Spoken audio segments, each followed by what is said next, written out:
Greg Parks, John Cena surprised everybody at Money in the Bank by coming out unannounced and made an announcement that was a little less surprising because he's been talking about, his WWE career winding down.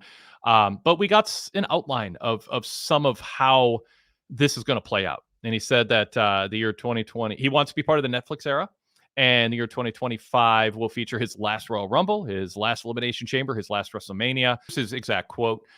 People say they're walking away, and 2 years later, they come back. I want to set the record straight right now. I'm done.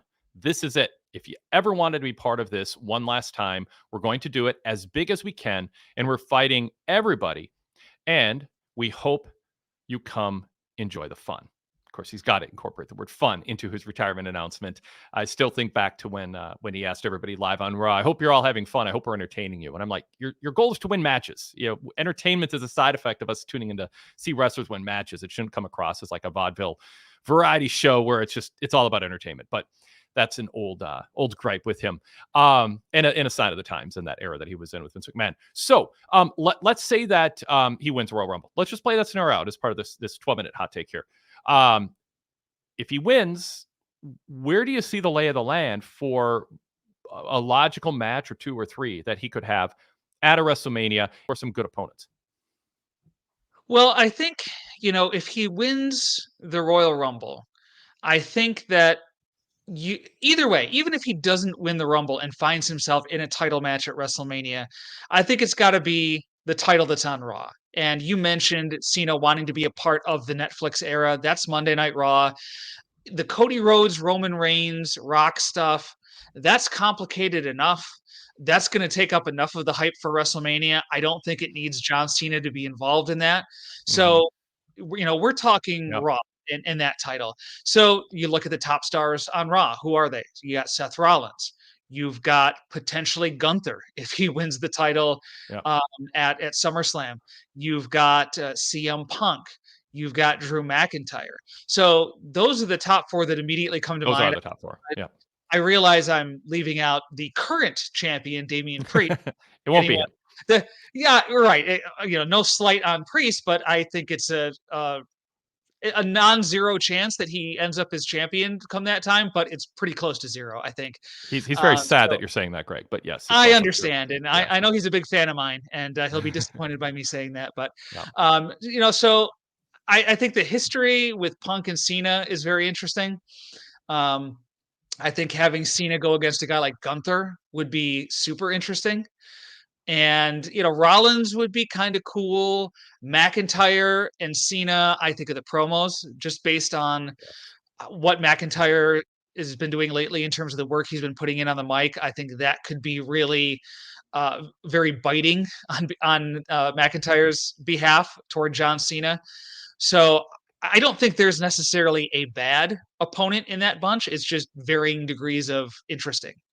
So when I think about a final opponent, I think you're right about what is currently the SmackDown side of things, and maybe pre Netflix and all that in January, maybe they have a out of schedule draft and rearrange talent or some trades or something to rearrange things. If yeah, so there's all kinds of twists and turns, but I agree with the idea that unless let's say Roman Reigns wrestles The Rock at WrestleMania in a non-title match, then that frees up Cody and Cena, which could be a dream match. So I think that's something like that is on the table because there's only so many. Cody could take on Jacob Fatu and then Rock and Reigns fight, or you could have Cody against Reigns and Jacob Fatu against Roman. So no question they could be off to the side doing their own thing. But I will keep Cody on the table as somebody I'm really intrigued by because I think that could be an amazing kind of passing of the torch moment if Cody beats Cena. Super respectful. I don't know how many people want to see Cena match against somebody who's just tearing him apart and ripping him apart. And then Cena loses. It's not a feel-good moment. If Cena loses to Cody and they shake hands and embrace, it's a feel-good moment and it elevates Cody. So I can make a case for that being a scenario worth considering. When we look at matches that'd be fun and good, Drew McIntyre certainly is there. Can you imagine Drew with all the things he's saying about Punk, turning that on Cena? That'd be great. Cena beats Drew. It's a happy moment. I don't want Punk interfering at that point in that match. And then Who Drew, knows? You never know. It could still be going on. It totally could. But if Cena beats Drew It's a feel good moment. CM Punk is intriguing. CM Punk mentioned it last night on Raw. Threw that out there that he'd like to have one more match with him, even though he's had a lot of bad things to say about him. Punk could be a heel by then. I don't know if Punk. I'm sure Punk would be honored to be a heel who loses to Cena or a babyface who loses to Cena. But I don't think they need a passing of the torch moment to a guy in his mid 40s from a guy in his mid 40s or going on 50 to a guy in his mid 40s. Like you wouldn't And do it for that reason. those are the two kind of options I look at. You have the passing of the torch option, which is Cena putting over a Cody Rhodes, who a lot of people see as the next John Cena in WWE. Rhodes, the way he interacts with fans, the way he is on 24/7, it reminds a lot of people of John Cena. Or it could be somebody like Gunther, an up and coming guy who you want to give that rub to.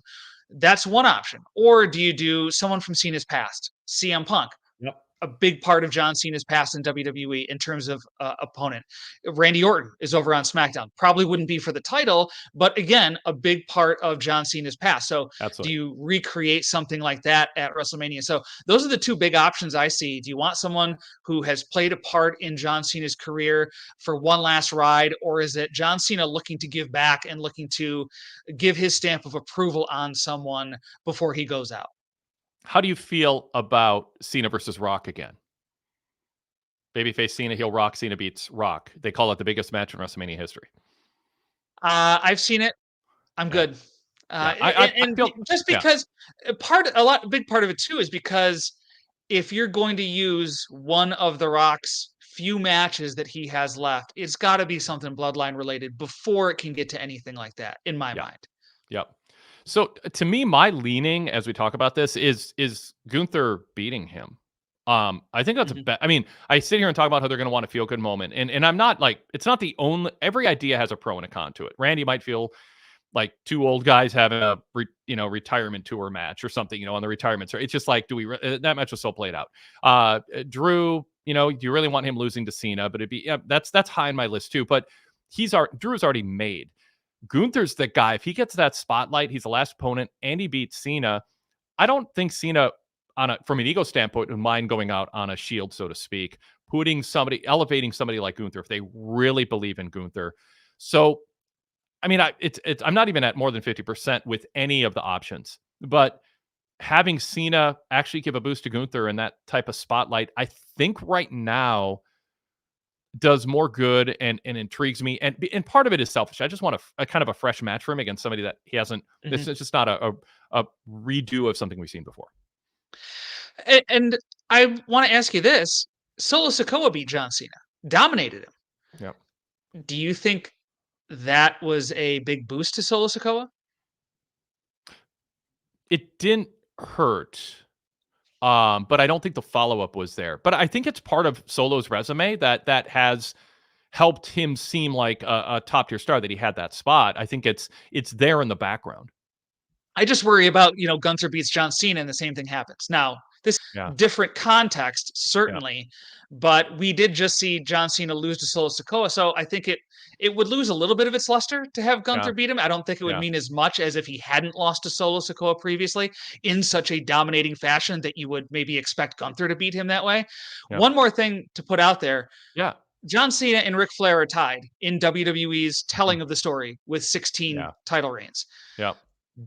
I know Triple H is a big fan of Ric Flair, but does WWE think it's important enough to get John Cena over that hump and have him be the only 17-time champion? Because that might be a big reason to put the title on him somewhere along the way, whether it's at WrestleMania or even before then, in his retirement lead up. Yes. Okay. So this is a start of a conversation, not the end. It's a long way off, but I wanted to do a hot take. You made the suggestion on this, Greg. I think we've explored some of the pros and cons. I'm going to put up a poll at PWTorch.com, and we want to get your vote. I'll put up a bunch of options and let us know, let everybody know who you'd like to see Cena face. Also, make your case in the comment section on our YouTube video here, and let us know what you think of our rationale. Did we forget anybody that you're intrigued by or that you think is obvious? And what do you think the pros and cons are of certain outcomes? So we'll interact in the comments area. And I'm very interested in what our YouTube viewers have to say. Greg Parks, Pro Wrestling Torch columnist. People can listen to you on Wrestling Night in America on the PWTorch daily cast feed. Just tell people briefly about your show and how it's formatted and how they can find it. Yeah, we talk about the big shows in pro wrestling. So we focus a lot on pay-per-views and PLEs. We go on the air live after PLEs and pay-per-views. So 2 weeks ago, we were on the air live after Forbidden Door. Last weekend, it was after Money in the Bank. Brandon LeClaire, PWTorch.com contributor, joins me on those shows. Every other week that there's not a PLE or a pay-per-view, we go on the air live 8 p.m. Eastern with a rotating cast of co-hosts from the PWTorch family. And we preview the big shows coming up in pro wrestling. Very good. And Greg, you and I are about to record this week's flagship edition of the Wade Keller Pro Wrestling podcast, roughly 90 minutes in format. We're going to get into MJF's heel turn on Dynamite, a promo that almost nobody saw on Collision up against Money in the Bank. We will delve into just everything going on in WWE and AEW in long form and maybe some other topics. So if you're watching us on YouTube and you shouldn't miss out on that. Just jump over to the Wade Keller Pro Wrestling podcast. That's audio only. It's not on YouTube. So you'll want to use Spotify, Apple Podcasts, or whatever iOS or Android app you use, or you can find a way to stream it from PWTorch.com. But to subscribe in your podcast app of choice, search Wade Keller, subscribe to the Blue Logo Show. While you're at it, you'll see a Red Logo Show pop up. That's our post-show our post-show feed. Subscribe to that also. We've given you assignments. We'll give you another one. Like this video and subscribe to our channel. And as we said, comment below and then go vote in our John Cena opponent poll at PWTorch.com.